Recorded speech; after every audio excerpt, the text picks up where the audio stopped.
Seoul, Korea, Republic of the rival Koreas will meet Monday for high-level talks meant to prepare for a summit between North Korean leader Kim Jong-un and South Korean President Moon Jae-in, South Korea said, the third such meetings between the leaders in recent months. The announcement Thursday by the South's Unification Ministry, which handles inter-Korean issues for Seoul, comes amid attempts by Washington and Pyongyang to follow through on nuclear disarmament vows made at a summit in June between the U.S. President Donald Trump and North Korean leader Kim Jong-un, left, and South Korean President Moon Jae-in.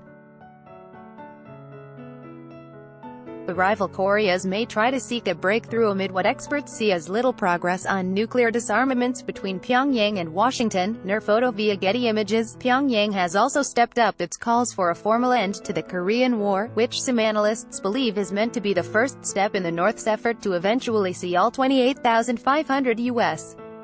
troops leave the Korean peninsula. Washington is pushing for the North to begin giving up its nuclear program.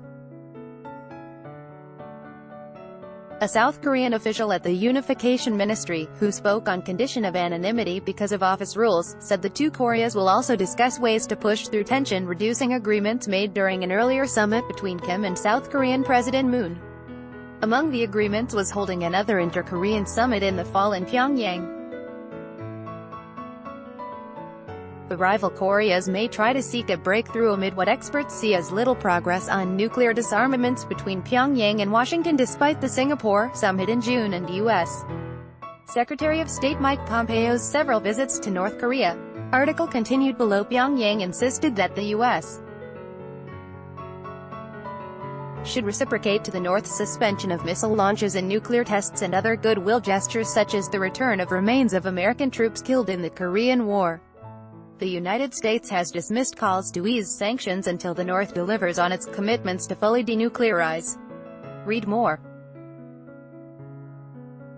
Generals from the rival Koreas end talks with no agreement. North and South Korea leaders repeat promise to denuclearization of peninsula, but avoid specifics. North Korean leader Kim Jong-un makes history, crosses border to meet South's Moon Jae-in. The inter-Korean meeting on Monday will be held at Tongilgit, a North Korean-controlled building in the border village of Panmunjom. It wasn't clear who would attend the talks, but such meetings have typically been handled in the past by South Korea's unification minister and his counterpart in the North. It also wasn't clear when another summit might happen, but if the April 27 summit agreements are followed through, the leaders will likely meet in Pyongyang in the next couple of months.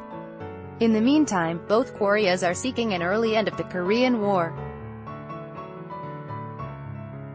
South Korea's presidential spokesperson said last month that Seoul wants an early declaration of the end of the 1950-53 war sooner than later. The Korean peninsula is still technically in a state of war because the fighting ended with a ceasefire, not a peace treaty. Article continued below. Earlier Thursday, North Korea's Ro Dong-sinmon said in a commentary that ending the Korean War is the first process for ensuring peace and security not only in the Korean peninsula but also in the region and the world. Seoul said it accepted the North's proposal after Pyongyang first suggested a meeting Monday to discuss another summit. Kim and Moon met in April at a highly publicized summit that saw the leaders hold hands and walk together across the border, and then again in a more informal summit in May, just weeks before Kim met Trump in Singapore.